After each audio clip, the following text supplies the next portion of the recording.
Анан билесиздер, тарых айтылган үчүн түшүнүктүүрөөк болот. Али радаллаху анхунун бул академиясы кийинки доорулордо ончо өнүкпөй калган. Тагыратын айрыкча имам Абу Ханифа чыккан доордо бай алым болгон. Илимге өзүнүн акчасын сарптаган алым болгон. Бирок билесиздер, ар бир доордо шайтан өзүнө тиешелерди кошулат дагы бийликке жармашып алып туруп, акыйкатчы адамдарды каралаган доор болгон. Ошол себептен имам Абу Ханифа канча эмгектерди кылса дагы андан бир дагы китеп жазылбай калган. Жана имам Абу Ханифа өзү түрмөдө өлгөн. Аны каралап түрмөгө тыгышкан. Бул ой көз карашы башкачараак, бул адашкан, башка нерсе деген сөз азыр амеле анча-мынча бар. Ушинтип ал ушундай залкар алымды түрмөдө жок кылышкан. Андан бери келгенде Абу Юсуфтун доорунда Абу Юсуф бир аз чыйрак болгон. Өзүнүн илими менен, шыктуулугу менен бул казы болуп турган.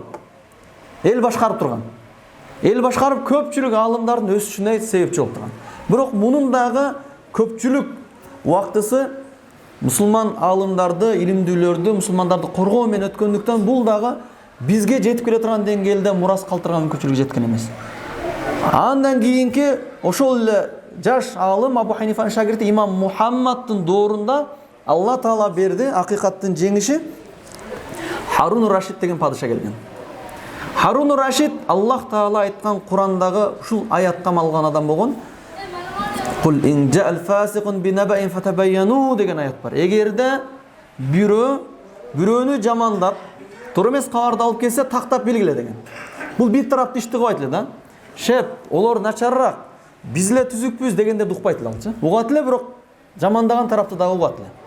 Ушундай адам болгон, зирек болгон. Ошол себептүү айырмалай алган.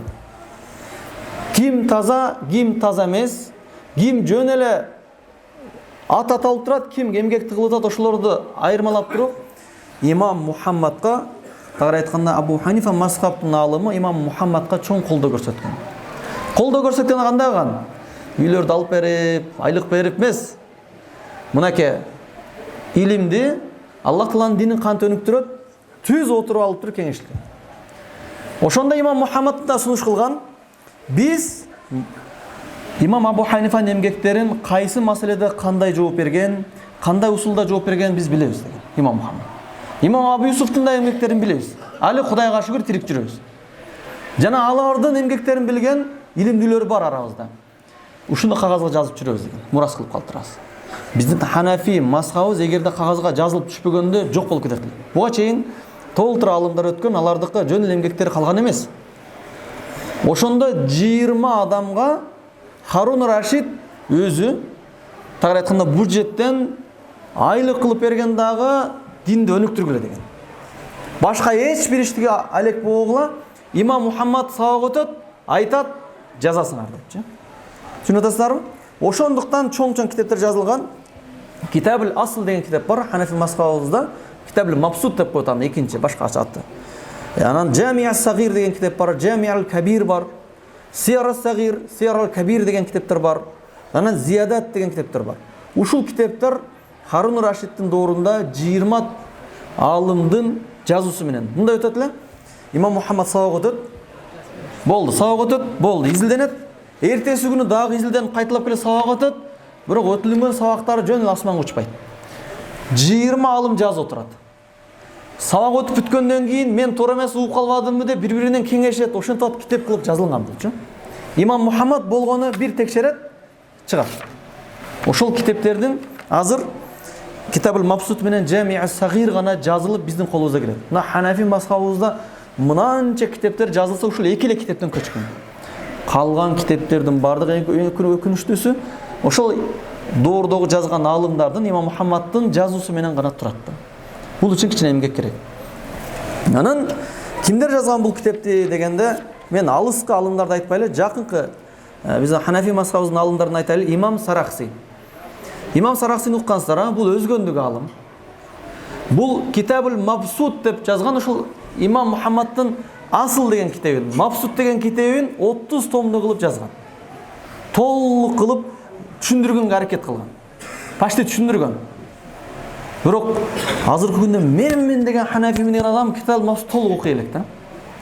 Эң көйгөй ушул болот да. Бир адам имам Мухаммадтын бир китебин өмүрүн кетирип жазса, аны окуганга эмне болуп атат? Бир аз зергиштүү болуп кетет. Ого деңгел жетпей атканы. Бирок дагы бир өкүнүчтүүсү, имам Саракси дагы түрмөдө өлгөн. Имам Саракси 483 хижри жылда дүйнөдөн көз жумган. Мына жыл менен эсептелгенде 1000 жылдардагычы. Тагыраак айтканда бир 1000 жыл мурдагы болгон өтүп кеткен алым. Андан кийинки биздин Ханафи алымдардан Алаиддин Касани деген алым 587 жылы хижридан. Берки азыркы биздин милади жыл менен эсептегенде 1100 канчанчы жыл эсептелип калат. Неге азыркы милади менен дагы жазып келип айтпай атабыз? Жыл өзгөрүп турат, точно айта албай калабыз. Билесиз да, ар 33 жылда бир жыл көбөйүп турат го. Ошого календарга салганда точно чыкпай калат. Ошого китепте жазылган хижри жыл менен айтып туруп болжолду гана айтабыз. 1100 жылы өткөн ушул Бадая ва Санаа деген китеп жазган алым. Бул дагы ушул имам Мухаммад жазган Ханафи мазхабыбыздагы китептерден ушул Жами ас-Сагирди кеңейтип жазган китептерден. Ибн Абидин 1252 жыл дүйнөдөн көз жумган. Бул Хаша ибн Абидин деп көбүлө угуп калсаңыздар керек, чоң китептер. Андан кийинки алымдарыбыздардан ушул акыйдага тиешелүү, иманга тиешелүү немелерди, маселелерди көп жазып чыккан Абу Мансур аль-Матуриди. Бул дагы ушу биздин өлкөдө алым болгон. Азыркы учурларда көп акыйдага тиешелүү маселелерди кабыл алабыз. Биздин концепциябыз дагы бар. Акыйдада имам Абу Мансур аль-Матуридидин маселелерин биринчи орунга коюп алабыз. Китап тафсир китеби бар, китабы Тавхид деген китептер бар. Андан кийинкиси мынакей биздин шаардан чыккан Сыражиддин Оши деген алым болгон. 1179 жыл дүйнөдөн көз жумган хижриде, берки жыл менен эсептегенде 1700 жылы. 300 жыл мурда өткөн алымдардан. Мына биздин элде чыккан. Бир суроо келет ушул жерде. Неге эски алымдарды айтасыңар? Азыр деле чыгып койсуңарбы ошондой дейин десек, азыр колдоо жок алымдар чыккангачы. Неге дегенде, өтө шариатты окуп чыккан алымдарыбыз бар. Бунун бара турган жери окуп келатканда эң чоң баласы мектепке бара турган жерге жеткенде илимин токтотот. Мисалы, кайсы жерде окуп атса, мен барып балам мектепке киргизейин, үй салыш керек, азыр ушундай кылыш керек дейт дагы, үй бүлөлүк маселелерден улам токтотушка туура келип атат. Ошондуктан мындай тилге ала турган деңгээлде чыга албай калган ушул болуп атат. Эгерде ал жактары башкача чечилгенде, анда билбейм, имам Абу Ханифага окшош 30 жыл, 40 жыл илимдин аркасынан илим келсе, анда дагы деле 2025 жылы паланча Оши деген деңгээлде дүйнө сугарыла турган деңгээлде алымдар чыкса болот эле. Неге дегенде ага не деп коет? Биз кадырына жетпей аткан учур. Кадырына жетпей аткан учур дегенде азыркы эмеде айтайлы. Мен балам окутайын деп атам. Азыркы доорлорда. Мына каникул болуп калды, балам окутуп бербейсиңби? Дейт. Мынакей мечитибизде балдар окутат. Келе бериңиздер дейбиз. Жок, дадыл окут деп атасыздар, ошого өзүңө берейин деп атам. Ушундай дегендер бар да. Мындай бир айда 3 ай, 4 айдыкын окутуп салсын. Окута аласыңбы? Окутам, программалар бар. Бирок ар бир балаңа айына 15 000 сомдон 10 та баланы алып кел, мен окутуп берем. Азырам бар. 15 000 болот, 150 000 сом пул болот. Ошонун өзүнө сарптап, бизден башка иштерди токтотобуз, окутуп берем. Ушундай усулдарды окутуп берем. Ушул бир айда башкача чыгат. 15 000 болсо, 150 000 болсо, дамылап айып кетесиз кезде бияк эсептелип кетет. Туура түшүнөсүздарбы? Же болсо мен 15 000 эле болуп аткан, неге 15 000 сиз жаман кымбат чекесиз депчи. Бирок башка лагерлер бар, дүйнөви эмелер 15 000, 20 000ден кетип атат. Мисалы, бардык мектептер бар, 10 000ден жогору частный мектептерчи, дүйнөви ага кадыр бар. Исламий жерлерде, медреселерде 5 000ден ашыкка окутпайт. Же айына 10 000 сомдон берген медресе бар экен. Жок, эгерде 10 000 сомдон айына төлөп туруп медресеге окуткан болсо, ал жерден ушундай алымдар чыгат. Анткени устаздарды ham ушуну черт аласың да. Элестетим? Ошо 10 000 сомдон төлөгөн окуучу болгон болбосо, бир мугалимге 150 000 айлык берип атсаң, кандай мугалим тандайсың?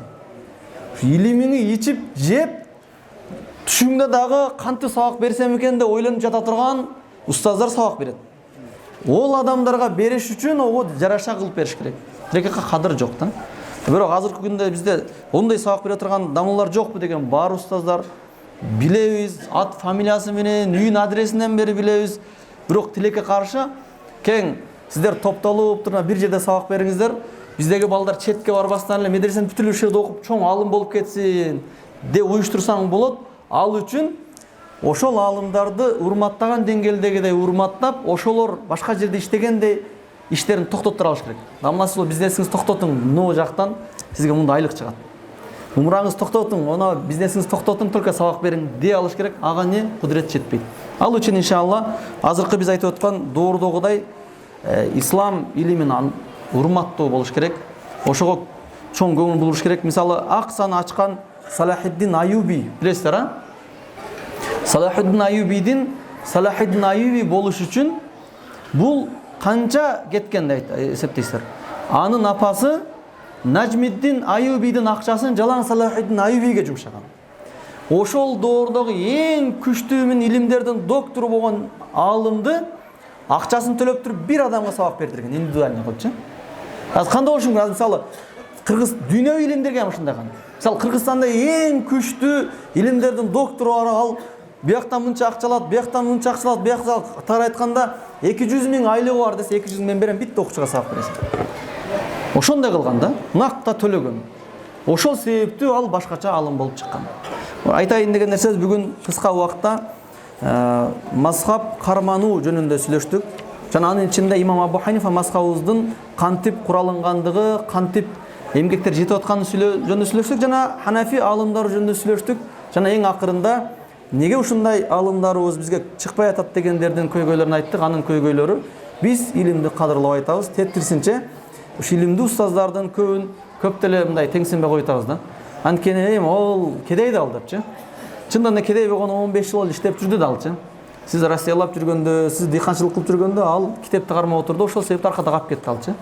Бирок иншалла кур эмес, азыркы доордо бара-бара илимге болгон урмат күчөп атат. Алхамдулилля, илим өнүгүп атат. Насип кылса, жакынкы күндө бизде дагы илимдүүлөр чыгат иншалла. Илимдүүлөр чыккан болсо эмне болот? Кыямат алыстай туугандар. Эгер илимдүүлөр чыкпай турган болсо, анда биздин